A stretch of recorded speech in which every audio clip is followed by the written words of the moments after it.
imagine that we live in an age of reason. And the global warming alarm is dressed up as science, but it's not science, it's propaganda. There's no direct evidence which links 20th century global warming to anthropogenic greenhouse gases. We're just being told lies. That's what it comes down to. You can't say that CO2 will drive climate. It certainly never did in the past. If the CO2 increases in the atmosphere as a greenhouse gas, then the temperature will go up. But the ice core record shows exactly the opposite. So the fundamental assumption, the most fundamental assumption of the whole theory of climate change due to humans is shown to be wrong. The whole thing stinks. Man-made global warming is no longer just a theory about climate. It is the defining moral and political cause of our age. Campaigners say the time for debate is over. Any criticism, no matter how scientifically rigorous, is illegitimate, even worse, dangerous.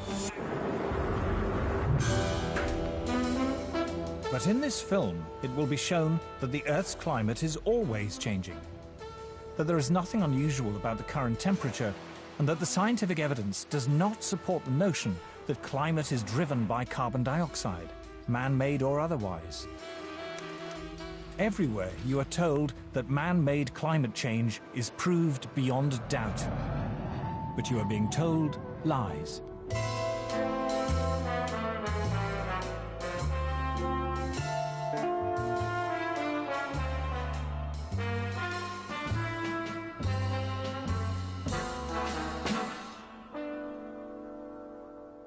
When people say we don't believe in global warming, I say, no, I believe in global warming. I don't believe that human CO2 is causing that warming. A few years ago, if you would ask me, I would tell you it's CO2. Why? Because just like everyone else in the public, I listened to what the media had to say.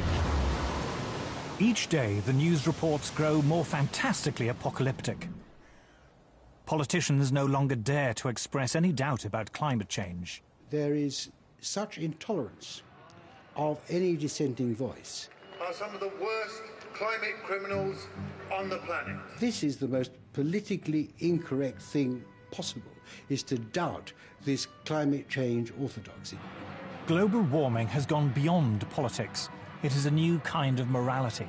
Now, the Prime Minister's back from his holidays, unrepentant and unembarrassed about yet another long-haul destination. Yet, as the frenzy over man-made global warming grows shriller, many senior climate scientists say the actual scientific basis for the theory is crumbling. There were periods, for example, in Earth's history when we had 3 times as much CO2 as we have today, or periods when we had 10 times as much CO2 as we have today. And if CO2 has a large effect on climate, then you should see it in the temperature reconstruction. If we look at climate through the geological time frame, we would never suspect CO2 as a major climate driver. None of the major climate changes in the last 1,000 years can be explained by CO2. We can't say that CO2 will drive climate. It certainly never did in the past.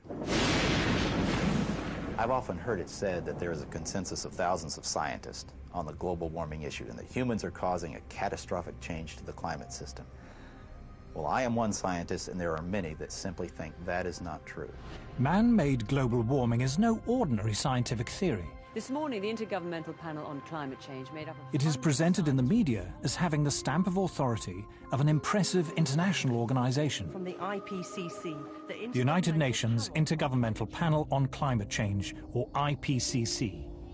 The IPCC, like any UN body, is political. The final conclusions are politically driven. This claim that the IPCC is the world's top 1,500 or 2,500 scientists, you look at the bibliographies of the people and it's simply not true. There are quite a number of non-scientists. And to build the number up to 2,500, they have to start taking reviewers and government people and so on, anyone who ever came close to them. And none of them are asked to agree. Many of them disagree. Those people who are specialists but don't agree with the polemic and resign, and there have been a number that I know of, they are simply put on the author list and become part of this 2,500 of the world's top scientists. People have decided you have to convince other people that since no scientist disagrees, you shouldn't disagree either. But that, whenever you hear that in science, that's pure propaganda. This is a story of how a theory about climate turned into a political ideology. See, I don't even like to call it the environmental movement anymore, because really it is a political activist movement, and they have become hugely influential at a global level. It is the story of the distortion of a whole area of science. Climate scientists need there to be a problem in order to get funding. We have a vested interest in creating panic, because then money will flow to climate science. There's one thing you shouldn't say, and that is, this might not be a problem. It is the story of how a political campaign turned into a bureaucratic bandwagon. Fact of the matter is that tens of thousands of jobs depend upon global warming right now. It's a big business. It's become a great industry in itself. And if the whole global warming farrago collapsed, there'd be an awful lot of people out of jobs and looking for work. This is a story of censorship and intimidation. I have seen and heard their spitting fury at anybody who might disagree with them, which is not the scientific way.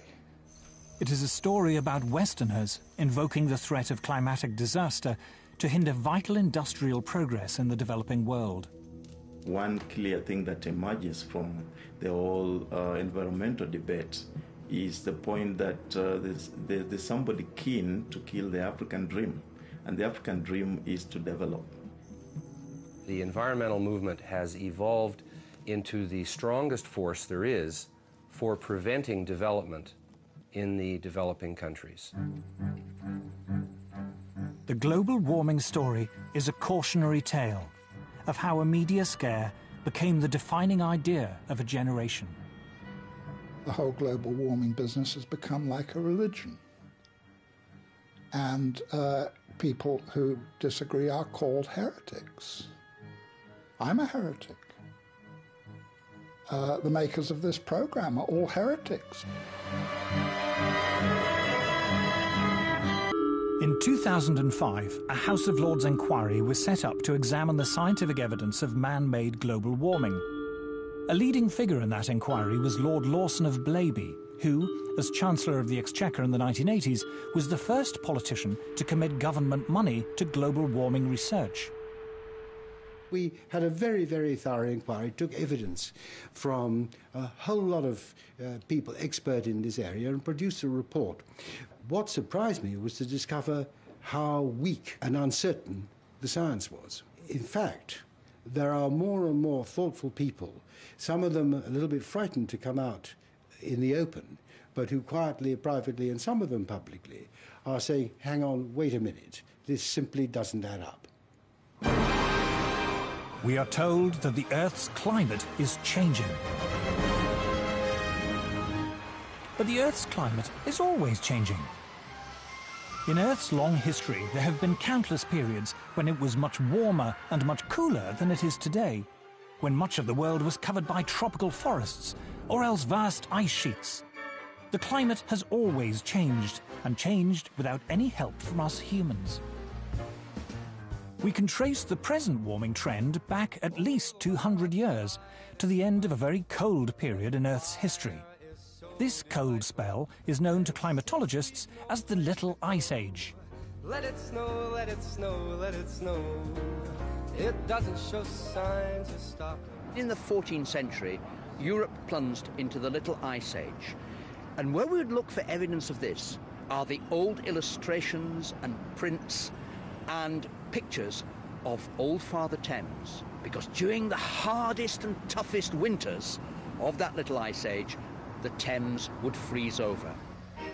And there were wonderful ice fairs held on the Thames, skating and people actually selling things on the ice.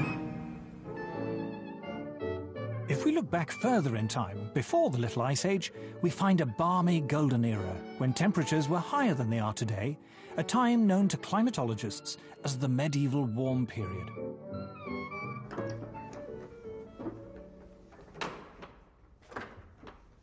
It's important that people know that climate enabled a quite different lifestyle in the medieval period. We have this view today that warming is going to have apocalyptic outcomes. In fact, wherever you describe this warm period, it appears to be associated with riches. We're having a heat wave. In Europe, this was the great age of the cathedral builders, a time when, according to Chaucer, vineyards flourished even in the north of England. All over the city of London, there are little memories of the vineyards that grew in the medieval warm period. So this was a wonderfully rich time. And this little church, in a sense, symbolizes it, because it comes from a period of great wealth. Going back in time further still, before the medieval warm period, we find more warm spells, including a very prolonged period during the Bronze Age, known to geologists as the Holocene maximum, when temperatures were significantly higher than they are now for more than 3 millennia. If we go back 8,000 years in the Holocene period, our current interglacial, it was much warmer than it is today. Now, the polar bears obviously survived that period. They're with us today. They are very adaptable, and these warm periods in the past, what we call hypsithermals, pose no problem for them. Climate variation in the past is clearly natural. So why do we think it's any different today? In the current alarm about global warming, the culprit is industrial society. Thanks to modern industry, luxuries once enjoyed exclusively by the rich are now available in abundance to ordinary people. Novel technologies have made life easier and richer. Modern transport and communications have made the world seem less foreign and distant. Industrial progress has changed our lives. But has it also changed the climate? According to the theory of man-made global warming, industrial growth should cause the temperature to rise. But does it? Anyone who goes around and says that carbon dioxide is responsible for most of the warming of the 20th century hasn't looked at the basic numbers. Industrial production in the early decades of the 20th century was still in its infancy, restricted to only a few countries, handicapped by war and economic depression. After the Second World War, things changed. Consumer goods like refrigerators and washing machines and TVs and cars began to be mass-produced for an international market. Historians call this global explosion of industrial activity the post-war economic boom. So how does the industrial story compare with the temperature record? Since the mid-19th century, the Earth's temperature has risen by just over 0.5 degrees Celsius. But this warming began long before cars and planes were even invented. What's more, most of the rise in temperature occurred before 1940, during a period when industrial production was relatively insignificant. After the Second World War, during the post-war economic boom, temperatures, in theory, should have shot up. But they didn't. They fell. Not for 1 or 2 years, but for 4 decades. In fact, paradoxically, it wasn't until the world economic recession in the 1970s that they stopped falling. CO2 began to increase exponentially in about 1940, but the temperature actually began to decrease 1940, continued till about 1975. So this is the opposite relation. When the CO2 is increasing rapidly, but yet the temperature decreasing, then we cannot say that CO2 and the temperature go together. Temperature went up significantly up to 1940 when human production of CO2 was relatively low. And then in the post-war years, when industry and the whole economies of the world really got going, and human production of CO2 just soared, the global temperature was going down. In other words, the facts didn't fit the theory. Just at a time when, after the Second World War, industry was booming, carbon dioxide was increasing, and yet the Earth was getting cooler and starting off scares of a coming ice age. It made absolutely no sense. It still doesn't make sense. Why do we suppose that carbon dioxide is responsible for our changing climate? CO2 forms only a very small part of the Earth's atmosphere. In fact, we measure changes in the level of atmospheric CO2 in tens of parts per million. If you take CO2 as a percentage of all the gases in the atmosphere, the oxygen, the nitrogen, and argon, and so on, it's 0.054%. It's an incredibly small portion.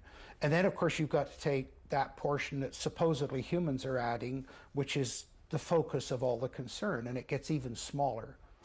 Although CO2 is a greenhouse gas, greenhouse gases themselves only form a small part of the atmosphere.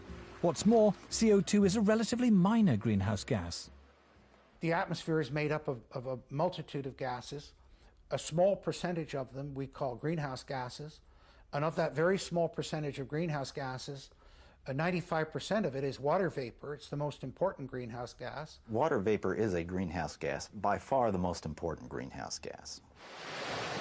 So is there any way of checking whether the recent warming was due to an increase in greenhouse gas?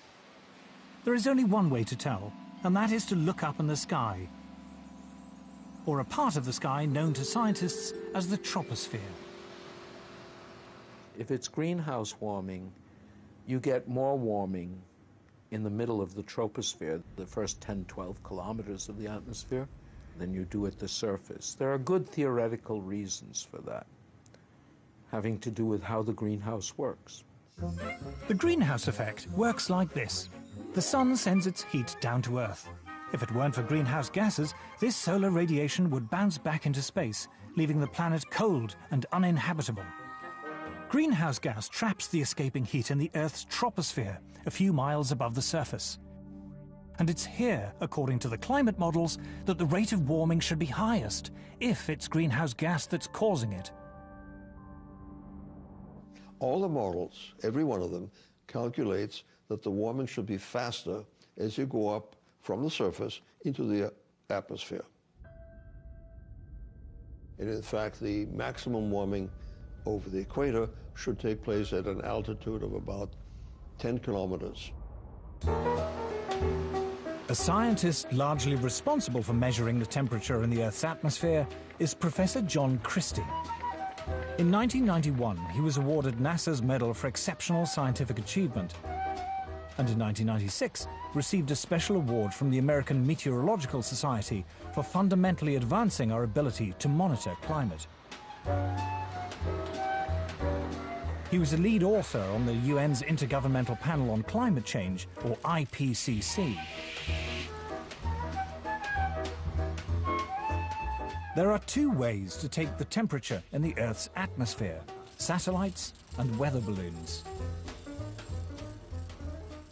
What we found consistently is that in a great part of the planet, that the bulk of the atmosphere is not warming as much as we see at the surface in this region. And that's a real head scratcher for us, because the theory is pretty straightforward. And the theory says that if the surface warms, the upper atmosphere should warm rapidly. The rise in temperature of that part of the atmosphere is not very dramatic at all, and really does not match the theory that climate models are expressing at this point. One of the problems that is plaguing the models is that they predict that as you go up through the atmosphere, except in the polar regions, that the rate of warming increases. And it's quite clear, data sets, not just satellite data, which everybody talks about, but from weather balloon data, that you don't see that effect. In fact, it looks like the surface temperatures are warming slightly more than the upper air temperatures. That's a big difference. That data gives you a handle on the fact that what you're seeing is warming that probably is not due to greenhouse gases. That is, the observations do not show an increase with altitude. In fact, most observations show a slight decrease in the rate of warming with altitude. So in a sense, you can say that the hypothesis of man-made global warming is falsified by the evidence. So the recent warming of the Earth happened in the wrong place and at the wrong time. Most of the warming took place in the early part of the 20th century and occurred mostly at the Earth's surface, the very opposite of what should have happened according to the theory of man-made global warming. I am Al Gore. I used to be the next president of the United States of America. Former Vice President Al Gore's emotional film, An Inconvenient Truth, is regarded by many as the definitive popular presentation of the theory of man-made global warming. His argument rests on one all-important piece of evidence taken from ice core surveys in which scientists drill deep into the ice to look back into Earth's climate history hundreds of thousands of years. The first ice core survey took place in Vostok in the Antarctic. What it found, as Al Gore correctly points out, was a clear correlation between carbon dioxide and temperature. We're going back in time now, 650,000 years. Here's what the temperature has been on our Earth. Now, one thing that kind of jumps out at you is, did they ever fit together? Most ridiculous thing I've ever heard.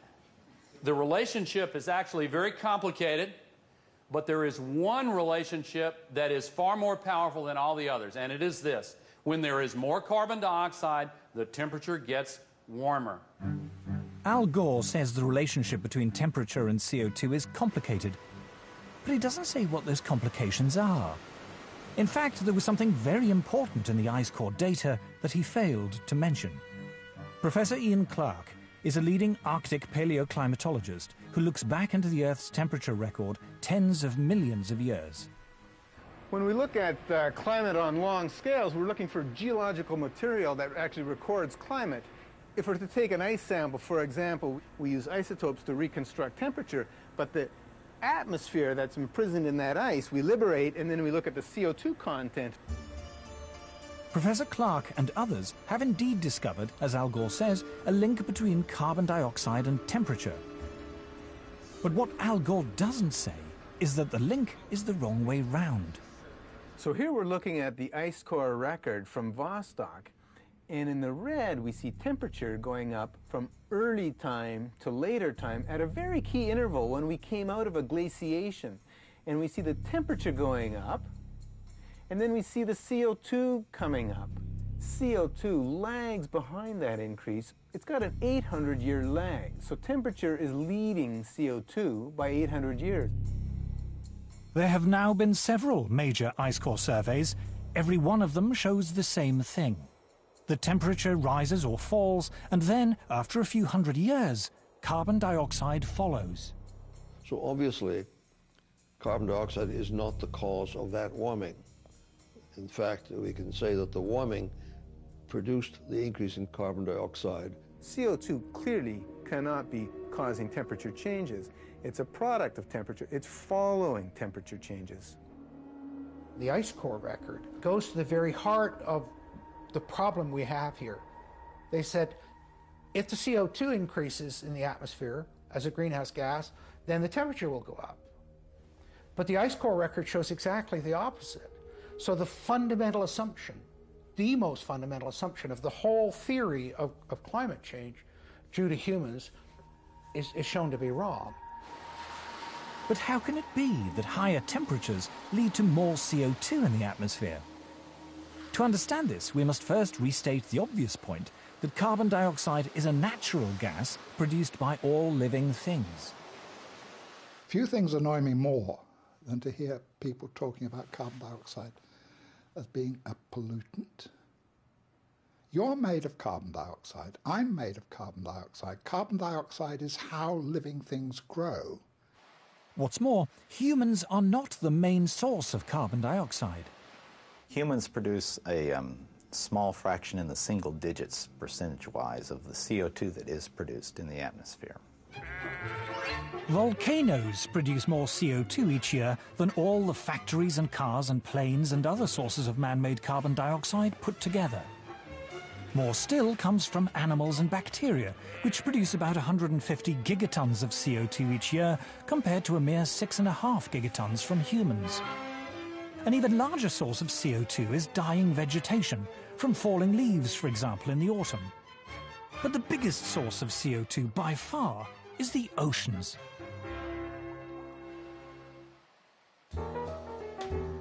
Carl Wunsch is Professor of Oceanography at MIT. He was also visiting professor in oceanography at Harvard University and University College London, and a senior visiting fellow in mathematics and physics at the University of Cambridge. He is the author of 4 major textbooks on oceanography.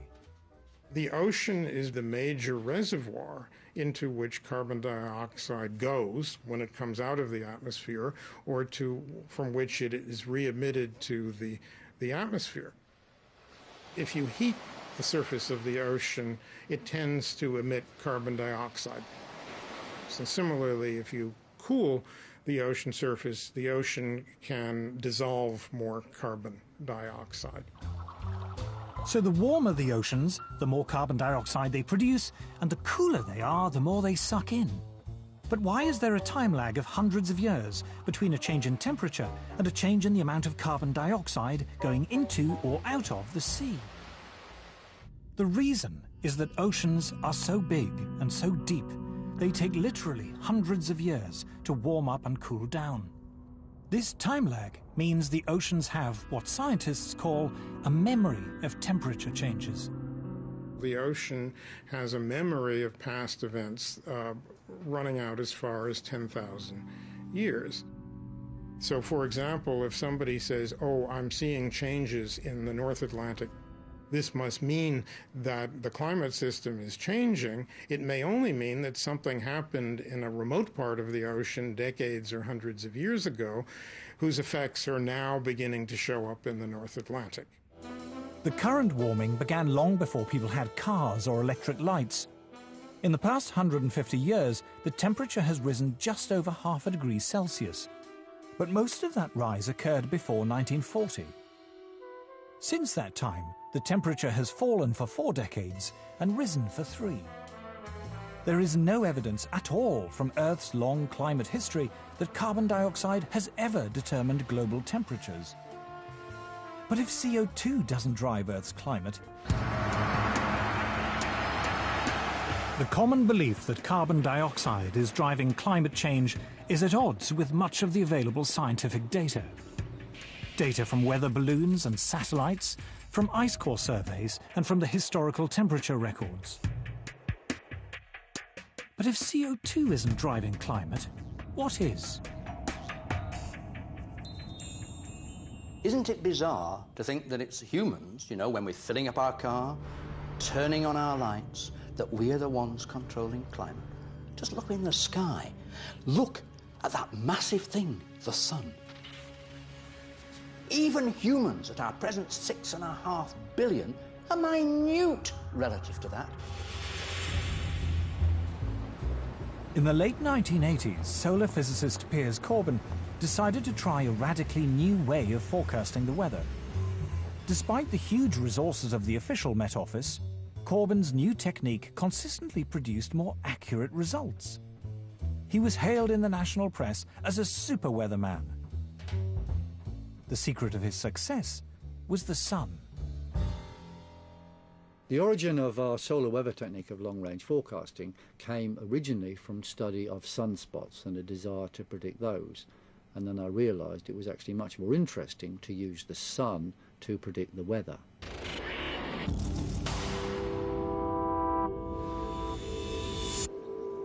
Sunspots, we now know, are intense magnetic fields which appear at times of higher solar activity. But for many hundreds of years, long before this was properly understood, astronomers around the world used to count the number of sunspots in the belief that more spots heralded warmer weather. In 1893, the British astronomer Edward Maunder observed that during the Little Ice Age, there were barely any spots visible on the sun, a period of solar inactivity which became known as the Maunder minimum. But how reliable are sunspots as an indicator of the weather? Okay, bye. I decided to test it by gambling on the weather through William Hill against what the Met Office said was a normal expectation. And I won money month after month after month after month. Last winter the Met Office said it could be or would be an exceptionally cold winter. We said, no, that is nonsense, it's going to be very close to normal. And we specifically said when it would be cold, i.e. after Christmas and February. We were right, they were wrong. In 1991, senior scientists at the Danish Meteorological Institute decided to compile a record of sunspots in the 20th century and compare it with the temperature record. What they found was an incredibly close correlation between what the sun was doing and changes in temperature on Earth. Solar activity, they found, rose sharply to 1940, fell back for 4 decades until the 1970s, and then rose again after that. When we saw this correlation between the temperature and solar activity or sunspot cycle lengths, then people said to us, okay, it can be just a coincidence. So how can we prove that it's not just a coincidence? Well, one obvious thing is to have a longer time series or different time series. Then we went back in time. So Professor Friis Christiansen and his colleagues examined 400 years of astronomical records to compare sunspot activity against temperature variation. Once again, they found that variations in solar activity were intimately linked to temperature variation on Earth. It was the sun, it seemed, not carbon dioxide or anything else, that was driving changes in the climate. In a way, it's not surprising. The sun affects us directly, of course, when it sends down its heat. But we now know the sun also affects us indirectly through clouds. Clouds have a powerful cooling effect, but how are they formed? In the early 20th century, scientists discovered that the Earth was constantly being bombarded by subatomic particles. These particles, which they called cosmic rays, originated, it was believed, from exploding supernovae far beyond our solar system. When the particles coming down meet water vapor rising up from the sea, they form water droplets and make clouds. But when the sun is more active and the solar wind is strong, fewer particles get through and fewer clouds are formed. Just how powerful this effect was became clear only recently, when an astrophysicist, Professor Nir Shaviv, decided to compare his own record of cloud-forming cosmic rays with the temperature record created by a geologist, Professor Jan Weitzer, going back 600 million years. What they found was that when cosmic rays went up, the temperature went down. When cosmic rays went down, the temperature went up. Clouds and the Earth's climate were very closely linked. To see how close, you just flip the lines. We just compared the graphs, just put them one upon the other, and it was just amazing. Jan Weitzer looked at me and says, you know, we have very explosive data here. I've never seen such vastly different records coming together so beautifully to show really what was happening over that long period of time. The climate was controlled by the clouds. The clouds were controlled by cosmic rays. And the cosmic rays were controlled by the sun. It all came down to the sun. If you had X-ray eyes, what appears as a nice, friendly yellow ball would appear like a raging tiger.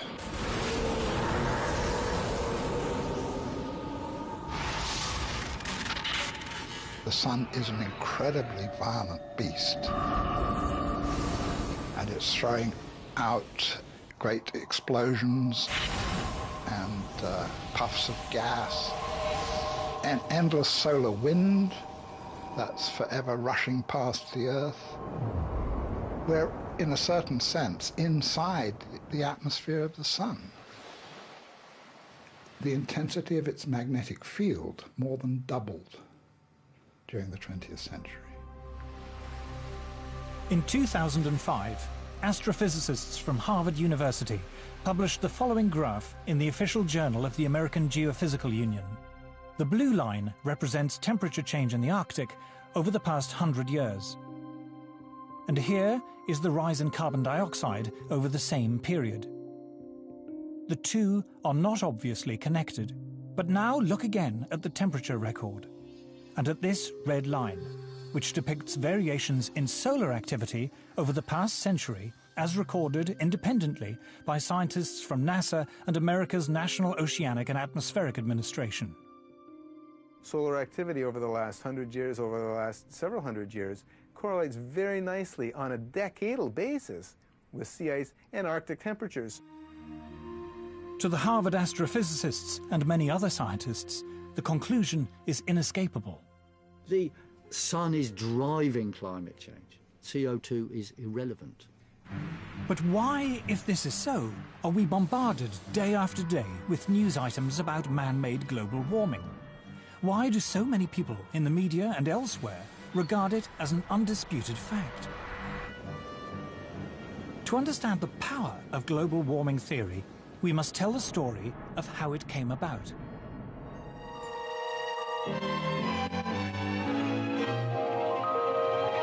The weather satellite depicts a planet that grieves for its lost harvests in coming to the parched... Doom-laden predictions about climate change are not new. In 1974, the BBC warned us of impending disasters which might seem strangely familiar. Again and again, the newsreels have been showing us disasters of the weather. The American Midwest suffered its worst drought since the 1930s, and tornadoes were on the rampage. And what was going to be the cause of these disasters? The man behind the series was former New Scientist editor Nigel Calder. In The Weather Machine, we reported the mainstream opinion of the time, which was global cooling and the threat of a new ice age. Nature's ice dwarfs us. After 4 decades of falling temperatures, experts warned that a cooler world would have catastrophic consequences. There's the ever-present threat of a big freeze. Will a new ice age claim our lands and bury our northern cities? But amid the doom and gloom, there was one voice of hope. A Swedish scientist called Bert Bolin tentatively suggested that man-made carbon dioxide might help to warm the world, although he wasn't sure.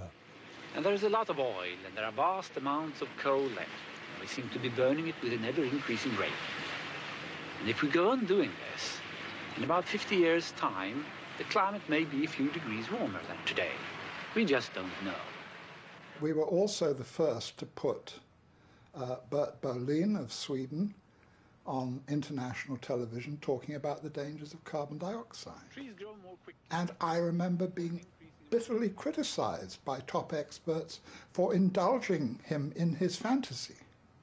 Climate hunters... At the height of the cooling scare in the 70s, Bert Bolin's eccentric theory of man-made global warming seemed absurd. 2 things happened to change that. First, temperatures started to rise. And second, the miners went on strike.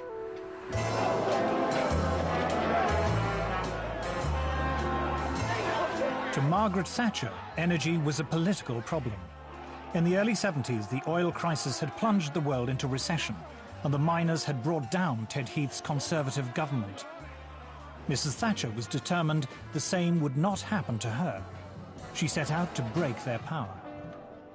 What we have seen in this country is the emergence of an organized revolutionary minority who are prepared to exploit industrial disputes, but whose real aim is the breakdown of law and order and the destruction of democratic parliamentary government. The politicization of this subject started with Margaret Thatcher.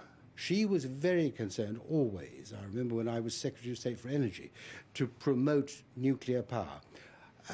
Long before the issue of climate change came up, because she was concerned about energy security, and she didn't trust the Middle East, and she didn't trust the National Union of Mine Workers. So she didn't trust oil, and she didn't trust coal. So therefore she felt we really had to push ahead with nuclear power. And then when the climate change, global warming thing came up, she felt, well, this is great. This is another argument, because it doesn't have any carbon dioxide emissions. This is another argument why you should go for nuclear.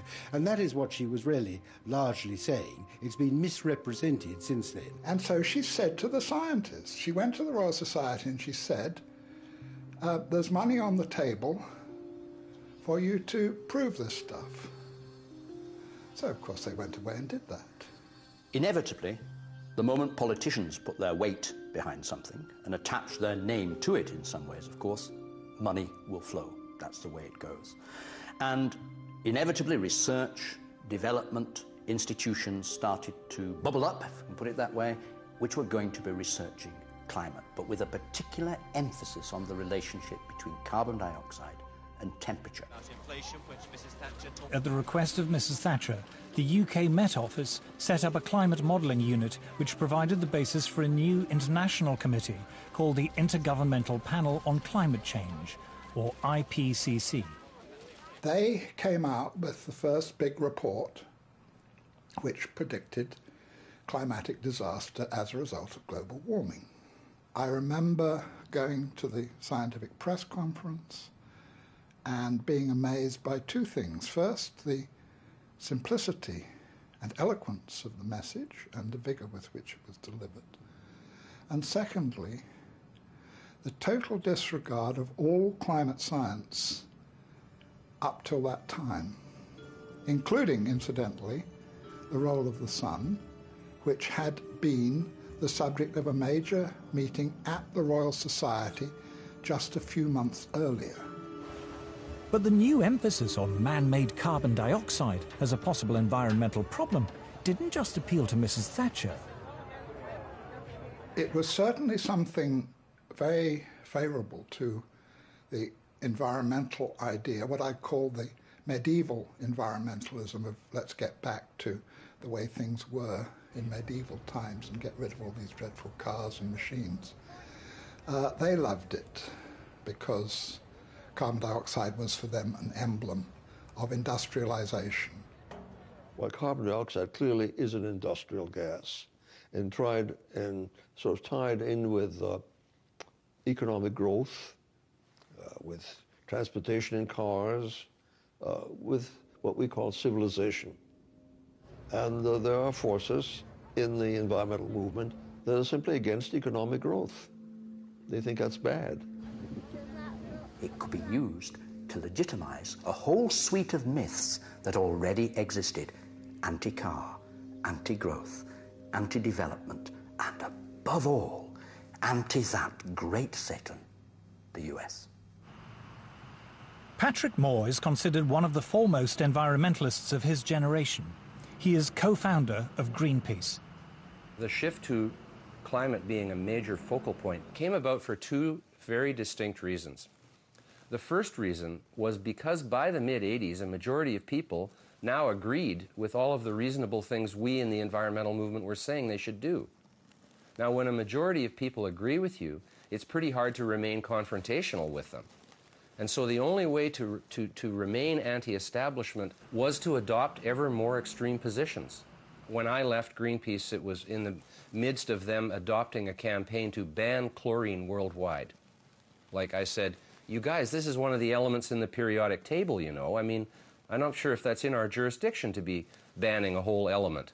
Destroying the wall were soon down. The other reason that environmental extremism emerged was because world communism failed, the wall came down, and a lot of peaceniks and political activists moved into the environmental movement, bringing their neo-Marxism with them, and learned to use green language in a very clever way to cloak agendas that actually have more to do with anti-capitalism and anti-globalization than they do anything with ecology or science. The left have been slightly disoriented by the manifest failure of socialism and indeed even more so of communism as it was tried out.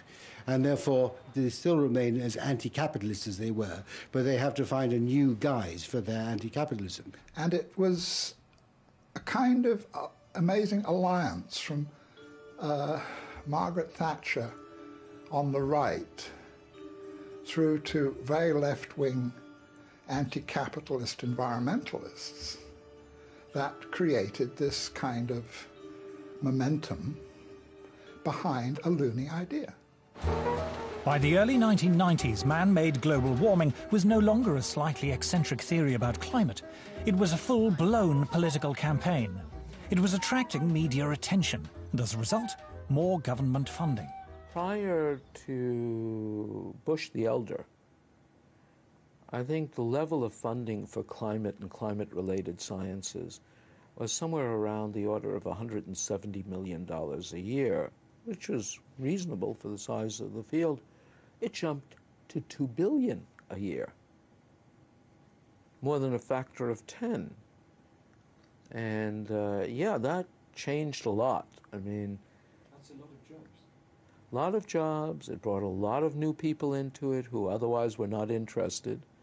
So you developed whole cadres of people whose only interest in the field was that there was global warming. If I wanted to do research on, shall we say, the squirrels of Sussex, what I would do, and this is any time from 1990 onwards, I would write my grant application saying, I want to investigate the nut-gathering behavior of squirrels with special reference to the effects of global warming. And that way I get my money. If I forget to mention global warming, I might not get the money. There's really no question in my mind that the large amounts of money that have been fed into this particular, rather small area of science have distorted the overall scientific effort. We're all competing for funds. And if your field is the focus of concern, you have that much less work rationalizing why your field should be funded.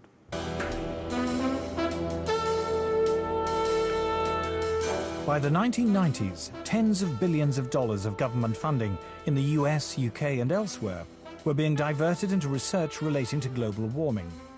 A large portion of those funds went into building computer models to forecast what the climate will be in the future. But how accurate are those models? Dr. Roy Spencer was Senior Scientist for Climate Studies at NASA's Marshall Space Flight Center.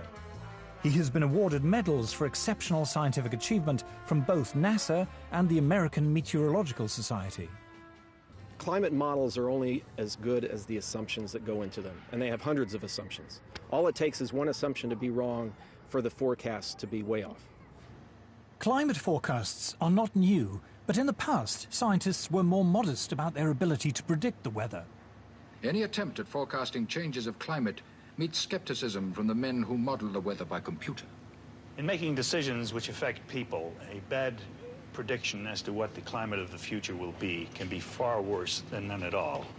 I'm afraid that our understanding of the complex weather machine is not yet good enough to make a reliable statement of the future. All models assume that man-made CO2 is the main cause of climate change, rather than the sun or the clouds. The analogy I use is like my car's not running very well, so I'm going to ignore the engine, which is the sun, and I'm going to ignore the transmission, which is the water vapor, and I'm going to look at one nut on the right rear wheel, which is the human-produced CO2. It's that, the science is that bad. If you haven't understood the climate system, if you haven't understood all the components, the cosmic rays, the solar, the CO2, the water vapor, the clouds, and put it all together, if you haven't got all that, then your model isn't worth anything. The range of climate forecasts varies greatly. These variations are produced by subtly altering the assumptions upon which the models are based. The models are so complicated, you can often adjust them in such a way that they do something very exciting. I've worked with modelers, I've done modeling, and with a mathematical model and you tweak parameters, you can model anything. You can make it warmer, you can make it get colder by changing things. Since all the models assume that man-made CO2 causes warming, one obvious way to produce a more impressive forecast is to increase the amount of imagined man-made CO2 going into the atmosphere. We put an increase in carbon dioxide in them that is 1% per year. It's been 0.49% per year for the last 10 years, 0.42 for the 10 years before that, and 0.43 for the 10 years before that. So the models have twice as much greenhouse warming radiation going in them as is known to be happening. It shouldn't shock you that they predict more warming than is occurring.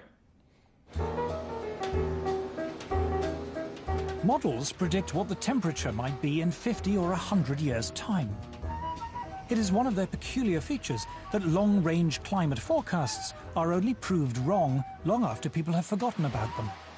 As a result, There is a danger, according to Professor Carl Wunsch, that modelers will be less concerned in producing a forecast that is accurate than one that is interesting.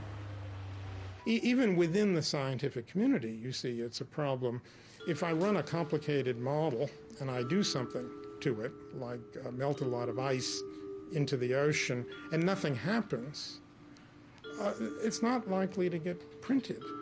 But if I run the same model and I adjust it in such a way that something dramatic happens to the ocean circulation, like the heat transport turns off, it will be published. People say this is very exciting. It will even get picked up by the media. So there is a bias, there's a very powerful bias within the media and within the science community itself toward results which are dramatizable. The Earth freezes over. That's a much more interesting story than saying, well, you know, it fluctuates around. Sometimes the mass flux goes up by 10%, sometimes it goes down by 20%, but eventually it comes back. Well, you know, which would you do a story on? I mean, that's what it's about.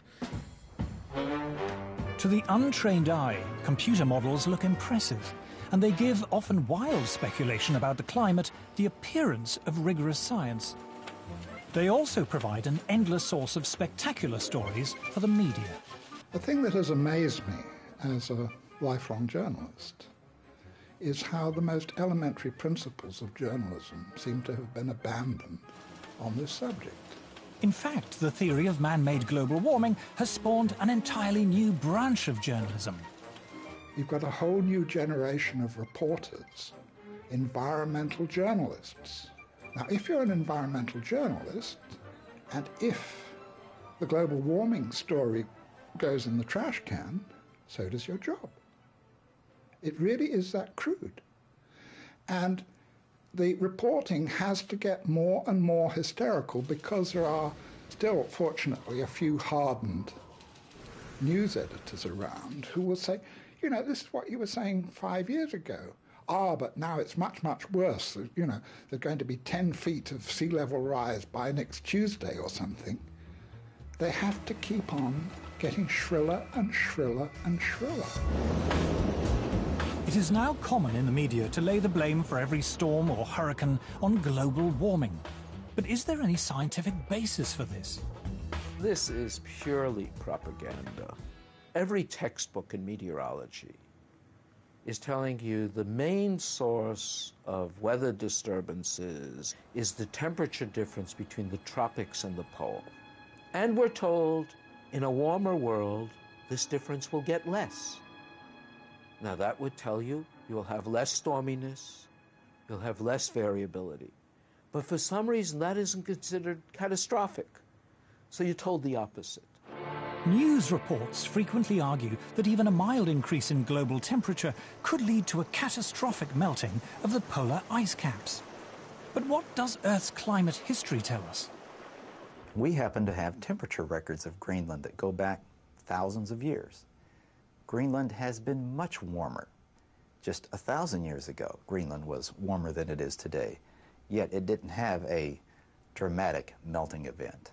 Even if we talk about something like permafrost, a great deal of the permafrost, that icy layer under the forests of Russia, for example, 7,000 or 8,000 years ago melted far more than we're having any evidence about it melting now. So in other words, this is a historical pattern again, but the world didn't come to a crunching halt because of it. Professor Siunichi Akasofu is head of the International Arctic Research Center in Alaska. The IARC is the world's leading Arctic research institute. Professor Akasofu insists that over time, the ice caps are always naturally expanding and contracting. There are reports from time to time a big chunk of ice break away from the Antarctic continent. Those must have been happening all the time. But because now we have a satellite that can detect those, that's why they become the news. This data from NASA's meteorological satellites shows the huge natural expansion and contraction of the polar sea ice taking place in the 1990s. Practically all the TV programs that relate to global warming show big chunk of ice falling from the edge of the glaciers, but people forget that ice is always moving.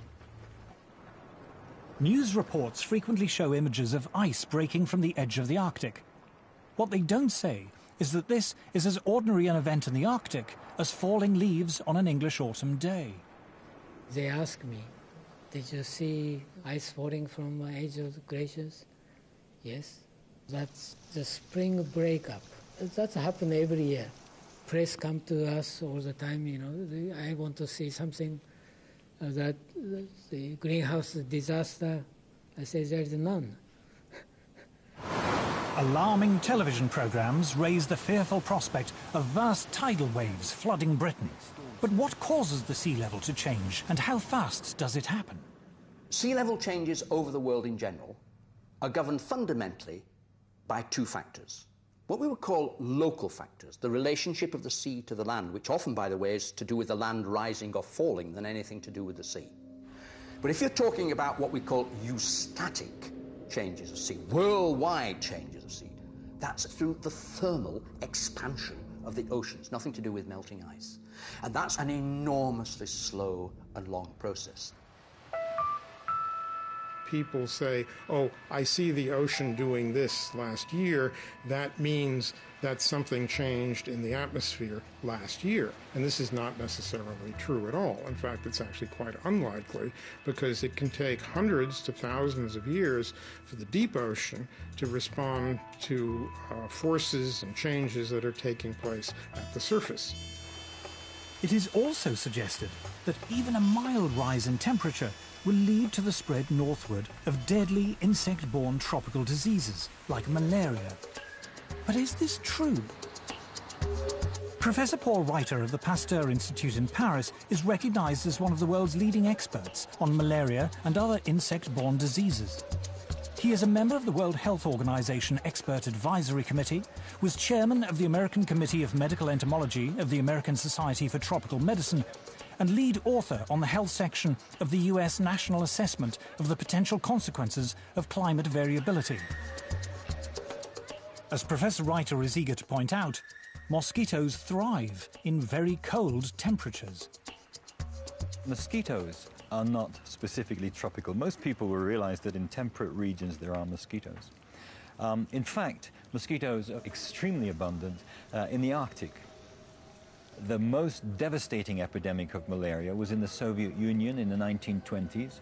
There were something like 13 million cases a year and something like 600,000 deaths. A tremendous catastrophe that reached up to the Arctic Circle. Archangel had 30,000 cases and about 10,000 deaths. So it's not a tropical disease. Yet these people in the global warming fraternity invent the idea that malaria will move northwards. Climate scare stories cannot be blamed solely on sloppy or biased journalism. According to Professor Reiter, hysterical alarms have been encouraged by the reports of the United Nations Intergovernmental Panel on Climate Change, or IPCC. On the spread of malaria, the IPCC warns us that mosquito species that transmit malaria do not usually survive where the mean winter temperature drops below 16 to 18 degrees Celsius. According to Professor Reiter, this is clearly untrue. I was horrified to read the second and the third assessment reports because there was so much misinformation without any kind of recourse, or virtually without mention of the scientific literature, the truly scientific literature, the literature by specialists in those fields. In a letter to the Wall Street Journal, Professor Frederick Seitz, former president of America's National Academy of Sciences, revealed that IPCC officials had censored the comments of scientists. He said that this report is not the version that was approved by the contributing scientists. At least 15 key sections of the science chapter had been deleted. These included statements like, none of the studies cited has shown clear evidence that we can attribute climate changes to increases in greenhouse gases. No study to date has positively attributed all or part of the observed climate changes to man-made causes. Professor Seitz concluded, I have never witnessed a more disturbing corruption of the peer review process than the events that led to this IPCC report. In its reply, the IPCC did not deny making these deletions, but it said there was no dishonesty or bias in the report and that uncertainties about the cause of global warming had been included. The changes had been made, it said, in response to comments from governments, individual scientists, and non-governmental organizations. When I resigned from the IPCC, I thought that was the end of it. But when I saw the final draft, my name was still there, so I asked for it to be removed. Well, they told me that I had contributed, so it would remain there. So I said, no, I haven't contributed because they haven't listened to anything I've said. So in the end, it was quite a battle. But finally, I threatened legal action against them, and they removed my name. And I think this happens a great deal. Those people who are specialists but don't agree with the polemic and resign, and there have been a number that I know of, they are simply put on the author list and become part of this 2,500 of the world's top scientists. Research relating to man-made global warming is now one of the best-funded areas of science.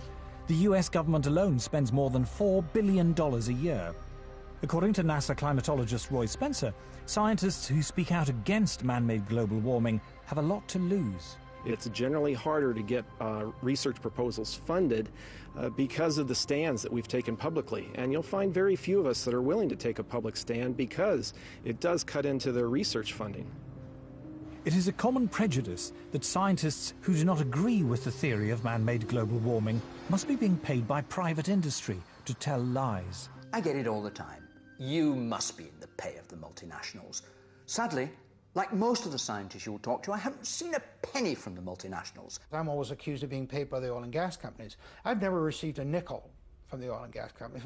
I joke about I wish they would pay me, then I could afford their product. Whenever anybody says that I'm in the pay of an oil company, I say my bank manager would wish. There is almost no private sector investment in climatology, and yet to be involved in any research project which involves an industry grant, no matter how small, can spell ruin to a scientist's reputation. Modern technology fueled by greenhouse gases. Patrick Michaels is Professor of Environmental Sciences at the University of Virginia. He was chair of the Committee on Applied Climatology at the American Meteorological Society, president of the American Association of State Climatologists, the author of 3 books on meteorology, and an author and reviewer on the UN's Intergovernmental Panel on Climate Change. But when he conducted research which was part funded by the coal industry, he found himself among those under attack from climate campaigners. British-based corporations are some of the worst climate criminals on the planet. Shell is based in the UK, right here in London. We have the right and the duty to take it back into public ownership, dismantle it, break it up, and send its managers to rehabilitation training. But reasoned debate is not the only casualty in the global warming alarm. As international public policy bears down on industrial emissions of carbon dioxide, the developing world is coming under intense pressure not to develop. I'm no expert on climate change, I'm no scientist, and what I'm going to say next is a great big turn-off. It's just that. Turn it off! Anything you don't need, you're not using, it's easier than you think to make a difference. Delegates from around the world are flying into Nairobi for a conference sponsored by the UN to talk about global warming. Civil servants, professional NGO campaigners, carbon offset fund managers, environmental journalists and others will discuss every aspect of man-made climate change, from how to promote solar panels in Africa to the relationship between global warming and sexism. The conference lasts 10 days. The number of delegates exceeds 6,000. The billions of dollars invested in climate science means there is a huge constituency of people dependent upon those dollars. And they will want to see that carry forward. It happens in any bureaucracy. Where I live, we have a local council global warming officer. There's a huge tail out there of people who have, in one way or another, been recruited to join this particular bandwagon. anybody who stands up and says, hey, wait a minute, let's look at this coolly and rationally and carefully and see actually how much merit, how much this stands up, they will be ostracized. Scientists, accustomed to the relative civility and obscurity of academic life, suddenly find themselves publicly attacked if they dare to challenge the theory of man-made global warming, vilified by campaign groups and even within their own universities. It's the old English saying, if you stand up in the coconut shy, they're going to throw at you. So I understand that there's going to be some of that, but it gets pretty difficult and pretty nasty and very personal. And there've been, death threats and all sorts of things. And so I'm not doing it for my health. These days, if you are skeptical about the litany around climate change, you're suddenly like as if you're a Holocaust denier. The environmental movement, really, it is a political activist movement, and they have become hugely influential at a global level. And every politician is aware of that today. Whether you're on the left, in the middle, or the right, you have to pay homage to the environment. In the past month, the global warming campaign has won a great victory. The United States government, once a bastion of resistance, has succumbed. George Bush is now an ally. Western governments have now embraced the need for international agreements to restrain industrial production in the developed and developing world.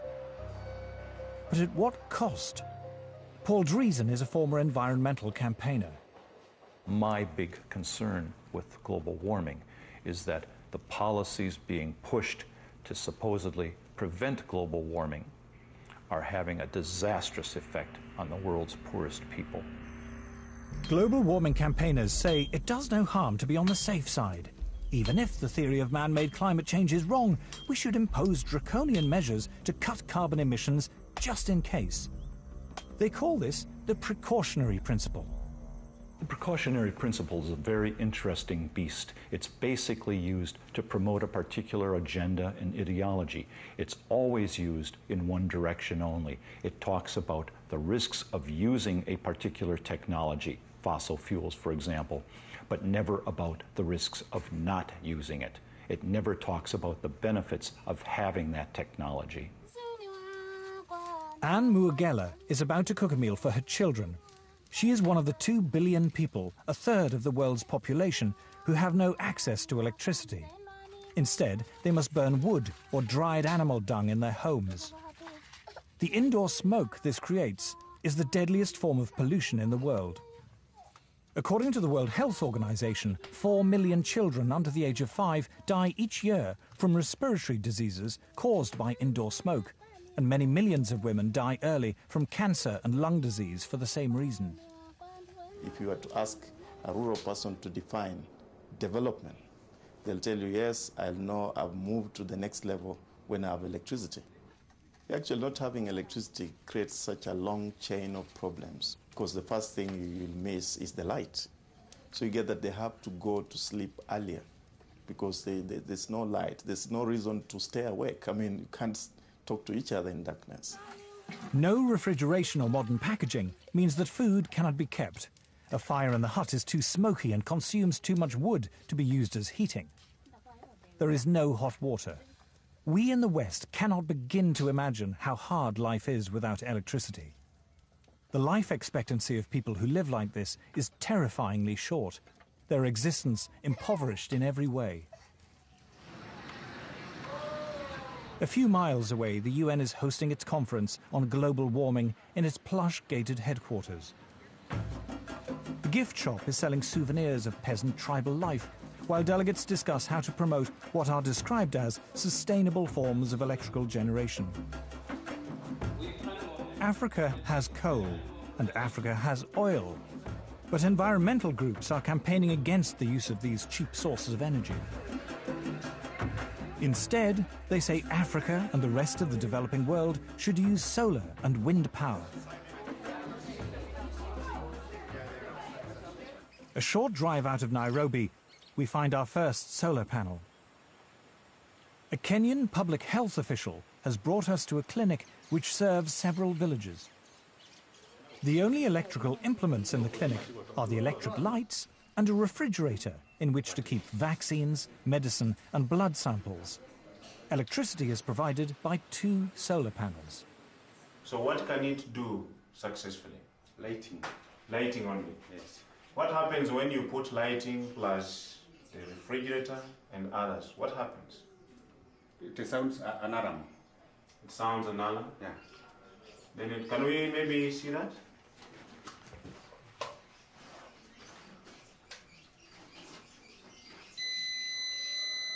The solar panels allow Dr. Samuel Mwangi to use either the lights or the refrigerator, but not both at the same time. If he does, the electricity shuts down.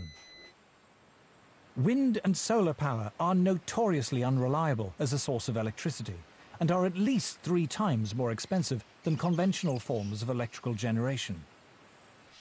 The question would be, how many people in Europe, how many people in the United States are already using that kind of energy? And how cheap is it? You see, if it's expensive for the Europeans, if it's expensive for the Americans, and we are talking about poor Africans, you know, it doesn't make sense. The rich countries can afford to engage in some luxurious experimentation with other forms of energy. But for us, we are still at the stage of survival.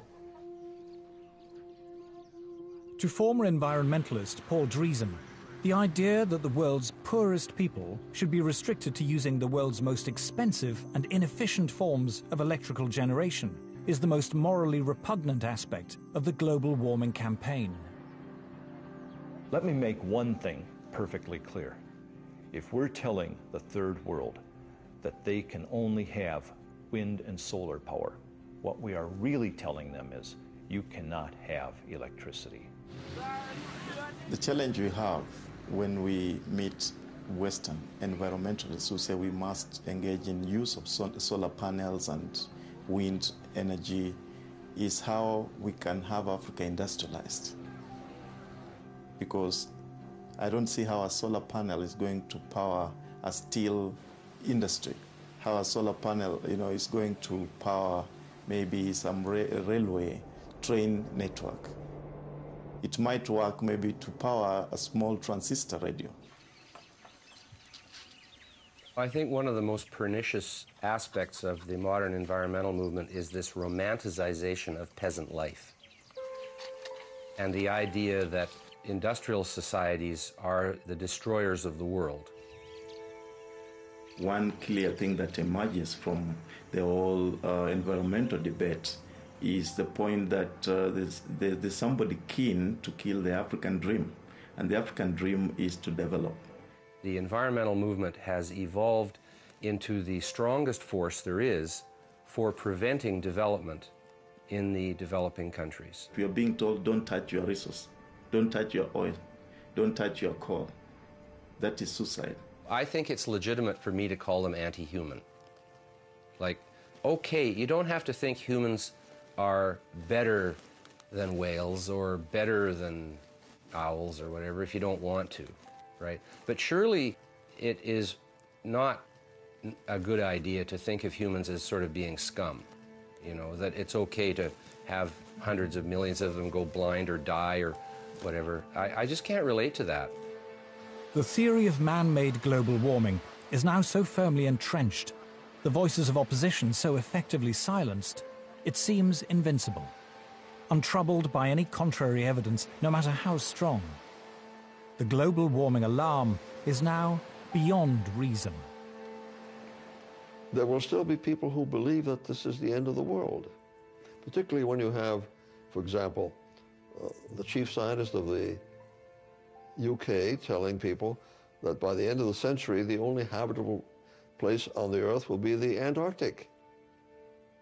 And humanity may survive thanks to some breeding couples who move to the Antarctic. I mean, it's hilarious. It would be hilarious, actually, if it weren't so sad.